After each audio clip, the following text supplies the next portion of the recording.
Assalamualaikum warahmatullahi wabarakatuh. Perkenalkan, nama saya Nili Srina Santi, calon guru penggerak angkatan 7 dari SMK Negeri 2 Pekalongan. Dalam kesempatan kali ini, saya akan memaparkan tugas koneksi antar materi modul 3.1 tentang pengambilan keputusan berbasis nilai-nilai kebajikan sebagai pemimpin. Sebelumnya saya akan memperkenalkan fasilitator saya, Ibu Titi Umiyati SPD MSI. Pengajar praktik saya, Ibu Nur Hafifah SPD. Adapun tujuan pembelajaran dalam modul ini, yang pertama, calon guru penggerak membuat kesimpulan atau sintesis dari keseluruhan materi yang didapat dengan beraneka cara dan media. Yang kedua, calon guru penggerak dapat melakukan refleksi bersama fasilitator untuk mengambil makna dari pengalaman belajar dan mengadakan metakognisi terhadap proses pengambilan keputusan yang telah mereka lalui dan menggunakan pemahaman barunya untuk memperbaiki proses pengambilan keputusan yang dilakukan.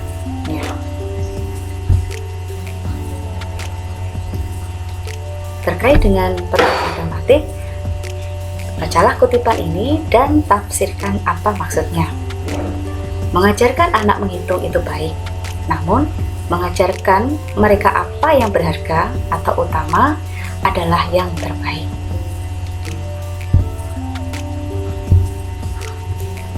Dari kutipan di atas, apa kaitannya dengan proses pembelajaran yang sedang Anda pelajari saat ini?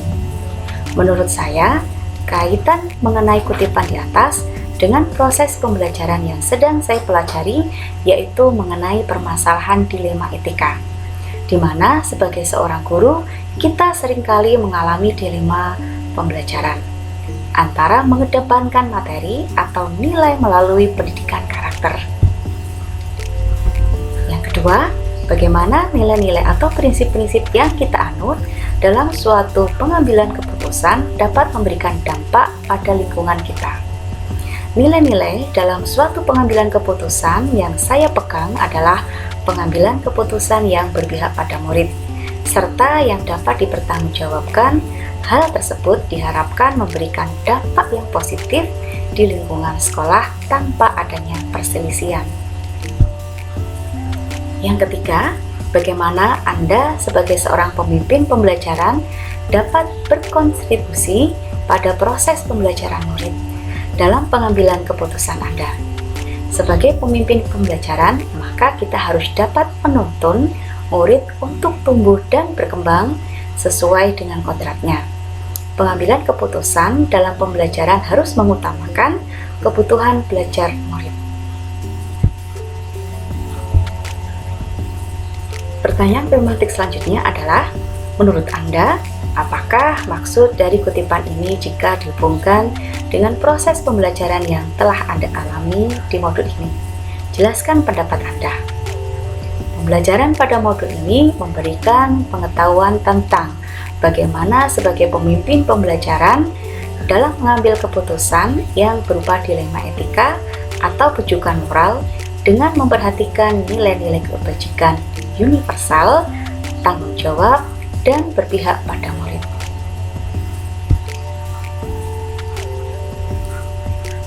Dalam hal ini saya akan memaparkan rangkuman kesimpulan pembelajaran terkait dengan koneksi antara materi modul 3.1. Yang pertama, bagaimana filosofi Ki Hajar Dewantara dengan Pratap Triloka memiliki kaitan dengan penerapan pengambilan keputusan sebagai seorang pemimpin. Dalam hal ini, filosofi Pratap Triloka adalah semboyan yang dicetuskan Ki Hajar Dewantara. Filosofi Triloka terdiri 3 semboyan, yaitu Ing Ngarsa Sung Tulodo, di depan memberikan contoh, Ing Madya Mangunkarsa, di tengah memberikan semangat, Tuturi Handayani, di belakang memberikan dorongan. Hal ini berarti bahwa keputusan yang diambil seorang guru harus selalu bermuara berpihak pada murid. Keputusan yang diambil seorang guru harus dapat menuntun, memotivasi, serta mendukung tumbuh kembangnya segala kodrat yang ada pada murid. Yang kedua, bagaimana nilai-nilai yang tertanam dalam diri kita berpengaruh kepada prinsip-prinsip yang kita ambil dalam pengambilan suatu keputusan. Dalam hal ini, nilai merupakan suatu keyakinan dan tolak ukur dalam pengambilan keputusan terhadap situasi yang sifatnya sangat spesifik. Nilai-nilai positif pada diri seseorang akan membantu mereka ketika mengambil posisi, ketika berhadapan dengan situasi atau masalah sebagai bahan evaluasi ketika akan mengambil suatu keputusan. Sebagai contoh, ketika guru memiliki nilai berpihak pada murid, maka dalam membuat keputusan akan menggunakan prinsip-prinsip pengambilan keputusan yang mengutamakan kepentingan murid.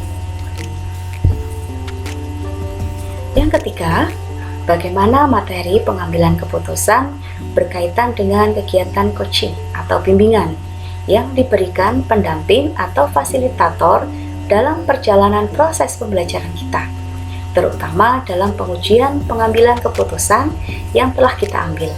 Apakah pengambilan keputusan tersebut telah efektif? Masihkah ada pertanyaan-pertanyaan dalam diri kita atas pengambilan keputusan tersebut?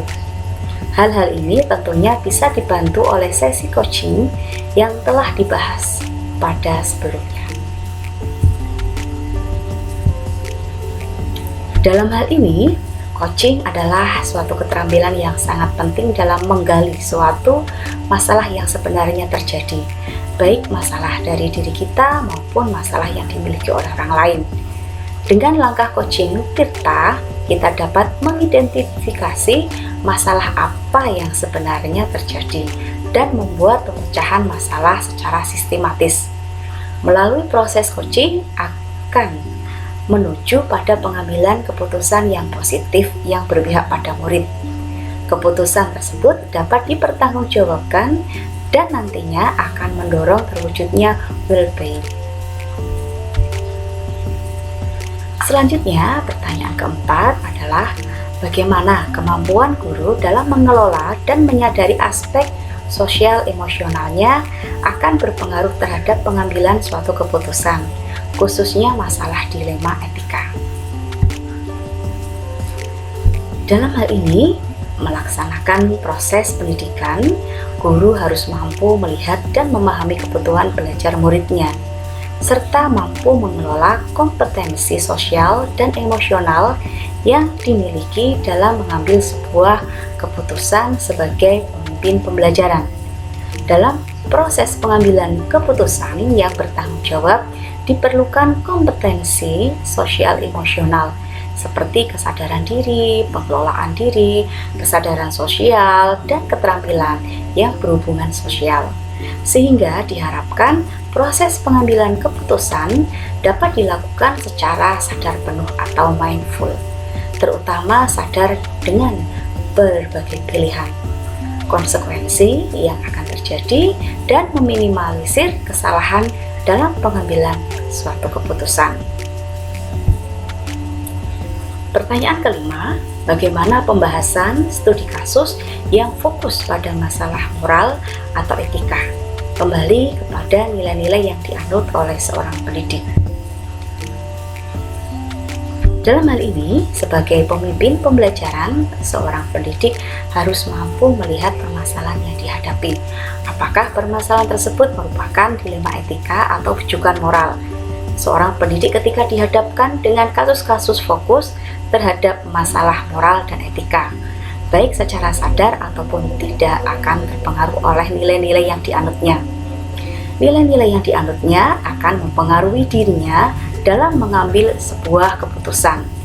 Jika nilai-nilai yang dianutnya nilai-nilai positif, maka keputusan yang akan diambil tepat, benar, dan dapat dipertanggungjawabkan.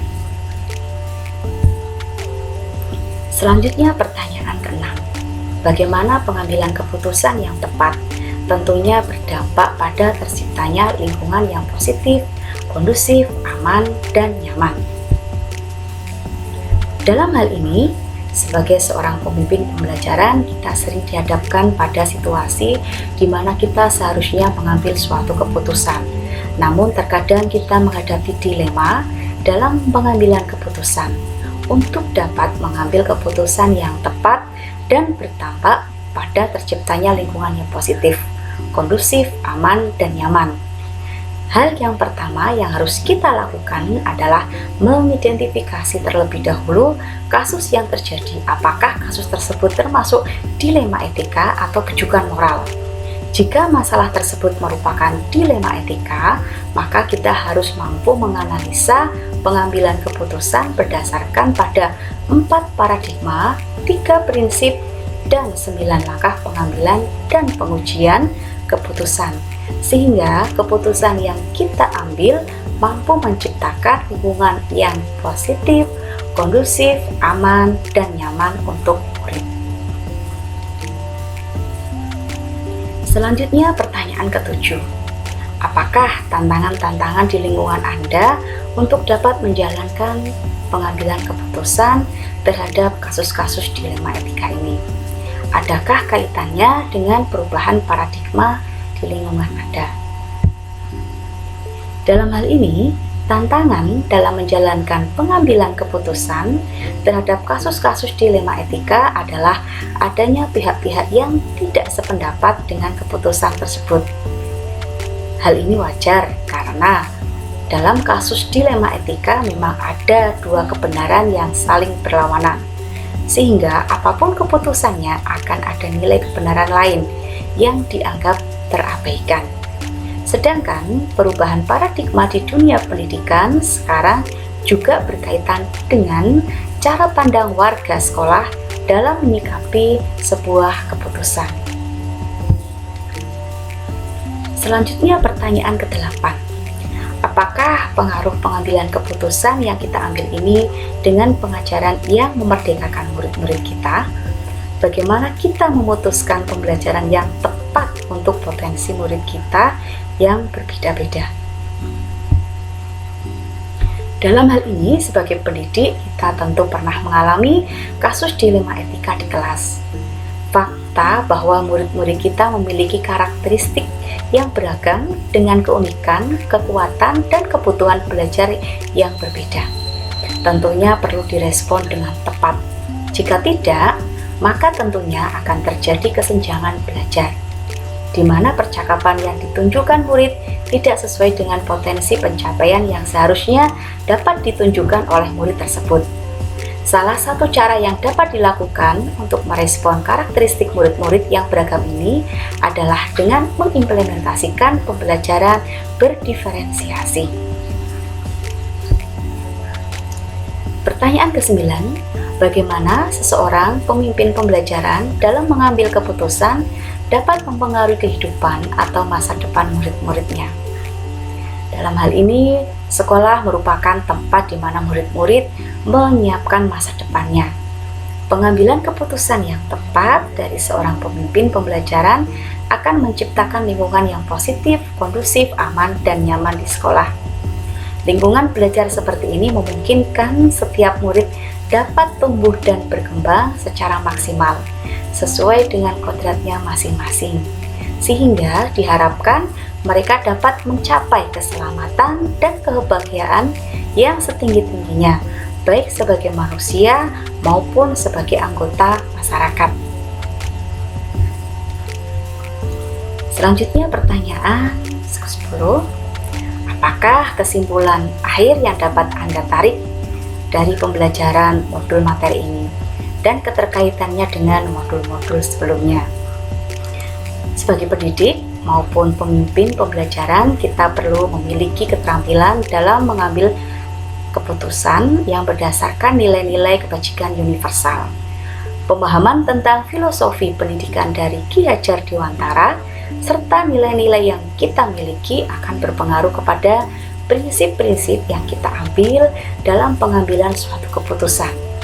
Kemampuan kita dalam mengelola dan menyadari aspek sosial emosional juga akan berpengaruh terhadap suatu pengambilan keputusan, khususnya dilema etika. Pembelajaran berdiferensiasi menjadi salah satu opsi pengambilan keputusan untuk memenuhi kebutuhan belajar murid yang berbeda untuk menguji pengambilan keputusan yang telah kita ambil. Kita bisa melakukan sesi percakapan melalui coaching. Pertanyaan selanjutnya, sejauh mana pemahaman Anda tentang konsep-konsep yang telah Anda pelajari di modul ini, yaitu dilema etika dan bujukan moral, 4 paradigma pengambilan keputusan, 3 prinsip pengambilan keputusan, dan 9 langkah pengambilan dan pengujian keputusan. Adakah hal-hal yang menurut Anda di luar dugaan?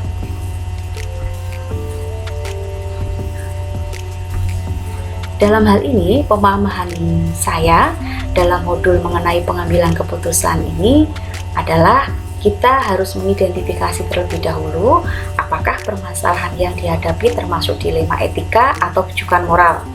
Jika termasuk dilema etika, maka 4 paradigma pengambilan keputusan, 3 prinsip pengambilan keputusan, dan 9 langkah pengambilan dan pengujian keputusan perlu diterapkan.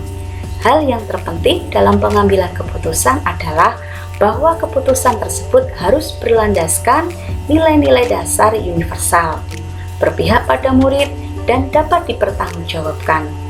Apabila pengambilan keputusan sudah didasarkan pada hal tersebut di atas, maka kita tidak perlu lagi pada keputusan yang sudah diambil. Selain itu, kita perlu melakukan suatu kolaborasi dengan diskusi bersama stakeholder yang ada. Menurut saya, hal yang di luar dugaan adalah adanya opsi trilema yang memunculkan solusi kreatif dalam pengambilan sebuah keputusan. Pertanyaan selanjutnya, sebelum mempelajari modul ini, pernahkah Anda menerapkan pengambilan keputusan sebagai pemimpin dalam situasi moral dilema? Bila mana pernah, apa bedanya dengan apa yang Anda pelajari di modul ini? Saya pernah menghadapi situasi dilema etika selama saya menjadi guru. Apa yang saya terapkan dalam pengambilan keputusan sudah sesuai dengan yang ada di modul, walaupun tidak sama persis, dan langkahnya pun tidak sistematis. Tetapi keputusan yang diambil sudah sesuai dengan nilai-nilai dasar universal dan berpihak pada murid. Saya juga melaksanakan keputusan tersebut dengan penuh rasa tanggung jawab. Pertanyaan selanjutnya adalah bagaimana dampak mempelajari konsep ini buat Anda? Perubahan apa yang terjadi pada cara Anda dalam mengambil keputusan baik sebelum maupun sesudah mengikuti pembelajaran modul ini? Dalam hal ini, setelah saya mempelajari modul ini, ternyata ada prinsip-prinsip yang dapat diterapkan dalam pengambilan sebuah keputusan. Prinsip-prinsip yang mendasari seseorang dalam pengambilan keputusan yaitu berpikir berbasis hasil akhir, berpikir berbasis peraturan, berpikir berbasis rasa peduli. Selain itu juga saya mempelajari tentang 9 langkah pengambilan dan pengujian keputusan. Ada perubahan setelah menerapkan 9 langkah pengambilan keputusan tersebut pada saat menghadapi sebuah dilema etika. Pertanyaan selanjutnya adalah seberapa penting mempelajari topik modul ini bagi Anda sebagai seorang individu dan Anda sebagai seorang pemimpin.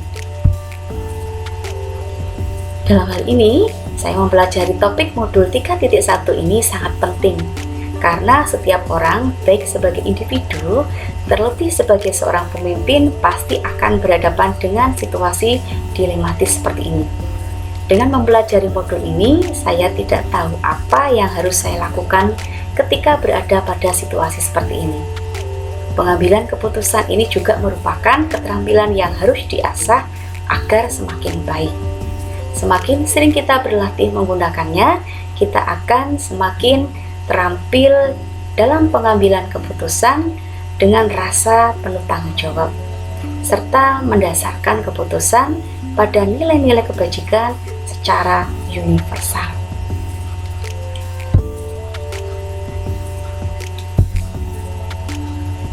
Demikianlah pemaparan dari rangkuman modul 3.1. Kurang lebihnya saya minta maaf. Terima kasih. Wassalamualaikum warahmatullahi wabarakatuh.